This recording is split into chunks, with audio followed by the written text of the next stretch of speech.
Hey there, friends. So, long time no see. I've been off gallivanting around the world deployed, so if you're wondering why I haven't posted anything in a while, that'd be why. The other side is I've been waiting for some project to do on the bike itself. So currently, my newest project is going to be a skid plate and new crash bars from T-Rex Racing. I'm going to get rid of these cheap Chinese ones. I'm going to replace it with those. So first things first today, I'm going to pull the lower section and I'm going to put the skid plate in. And then on the next video, I'm going to cover the top half. That way, you know, it's not a super duper long video. It's not super hard to do it. I actually was sitting here waiting for parts to be able to do the job and then realized that I don't even need those parts anymore. So, without further ado, I'm going to take you through step by step on how to install a T-Rex Racing skid plate. Alright friends, so starting with the left side of the bike, it's a real simple, easy install. There's only a few main parts. So you have the skid plate itself, you have the adapter bracket, which is going to go into here, stick out that way. You have a new bolt and washer for the shift lever linkage. Yes, I know I've seen in the comments a few of you say you would never attach anything to that point. However, it is a structural member of the frame and it does not interfere with anything if done correctly. They actually include a new spacer because of the distance that it actually has to shift it. So with that being said, it changes how far the shifter sets out, so they added a new spacer to make sure that everything worked correctly. So first things first, let's remove this old Chinesium thing.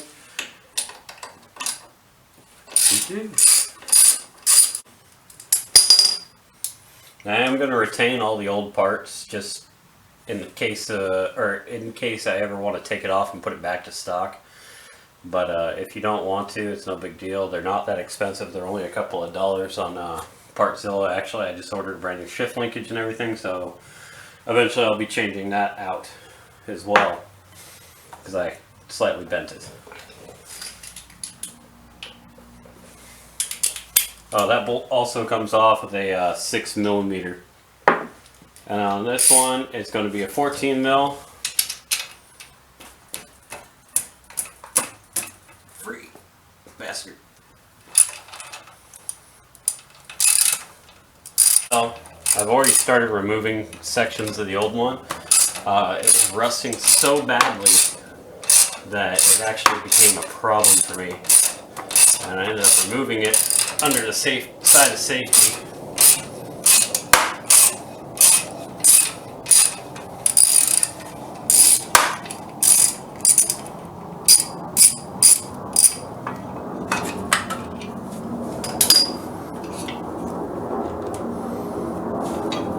Spacer. She's out. Alright, next. You're going to take this adapter and you're going to install it into this point right here using the original hardware.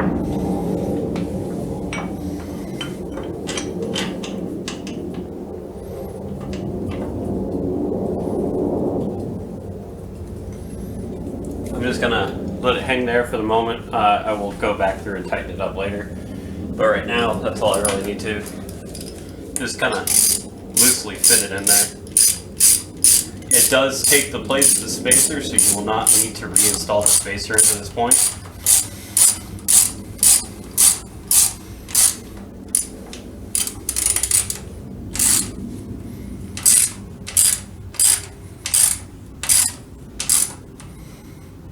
Now normally, yes, I would advocate for you to install this with Loctite. I'm just doing this for demonstrational purpose. I'm actually not going to be riding it right away, so I'm actually going to be taking that bolt back out because I need to install the upper crash bar and I have to take that bolt out to do so.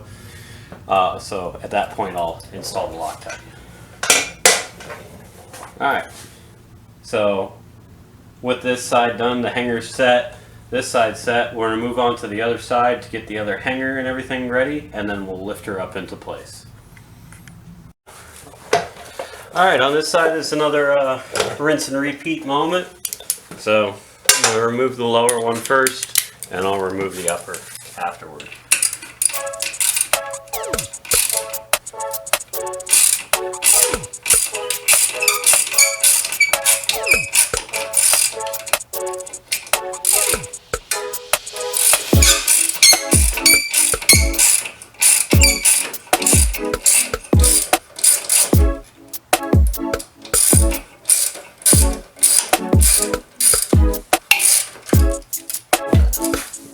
Upper.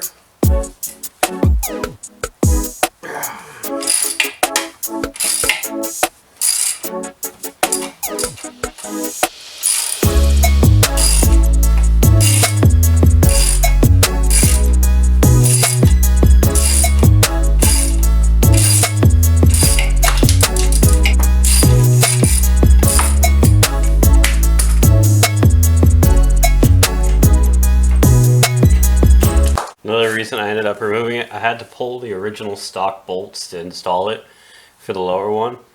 Well, the replacement bolts that they gave me are the wrong size, basically. So because of that, it allowed it to back off, and I ended up actually losing a spacer. So I had to quickly fab a spacer to keep the engine together out of some washers. Since that, I removed this section here, allowing me to put the stock bolt back into place. And so far I haven't had any problems with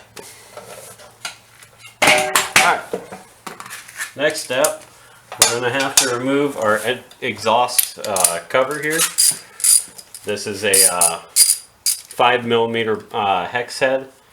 So all you have to do is get a bolt here and a bolt here, and she comes free.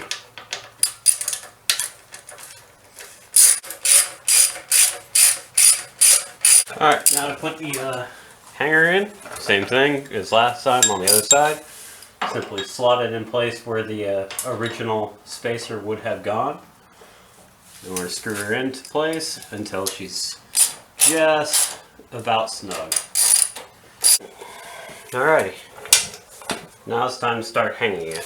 So we swap over to the correct bolt size. So first and foremost,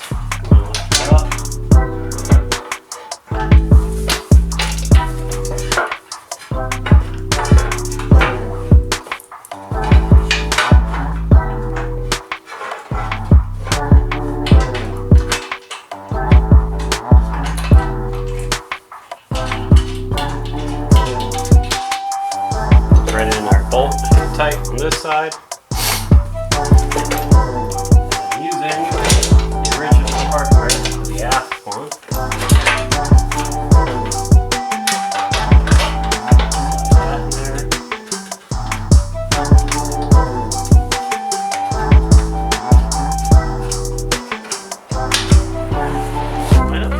We get the front one hung on the other side.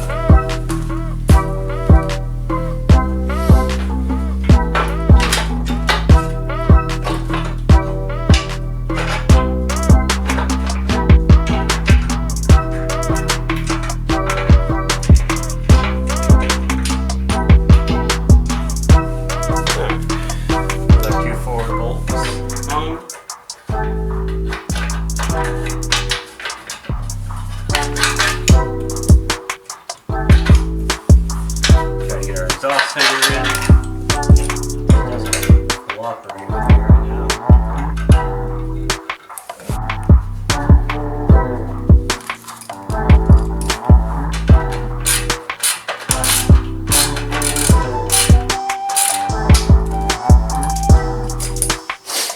Alright, and that's it. This side, I am going to leave these loose just because there's a bit of adjusting I'm going to be doing towards this whole thing anyway.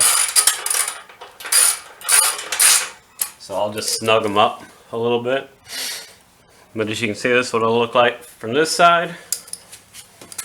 Alright, and now we're back onto the other side with the shift lever. Take our little bolt and our hex key.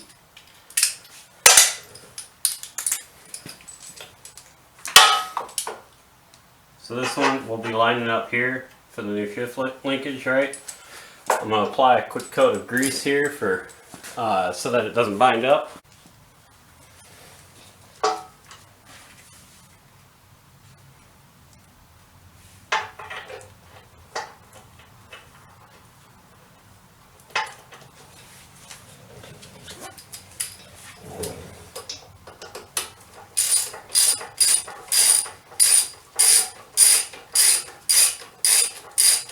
Alright, that's basically the gist of how to install the T-Rex Racing skid plate. I quite like it. It's actually got a couple of neat little features on it. Here, let me show you. Give me just one moment. There are a few features about this skid plate that's kind of nice. T-Rex Racing actually includes this little panel right here. There's a screw here and a screw here that can be undone, taking this section out, giving you easy access to the oil filter, as well as there's a cutout right here on the trailing edge of the skid plate that allows you access to the oil drain plug easily. This thing is a 4mm thick CNC laser cut aluminum skid plate. The welds on it all seem fairly robust. From what I can tell, this thing would take any hit of any rock that you need it to, and for the most part your bike would just keep on chugging along.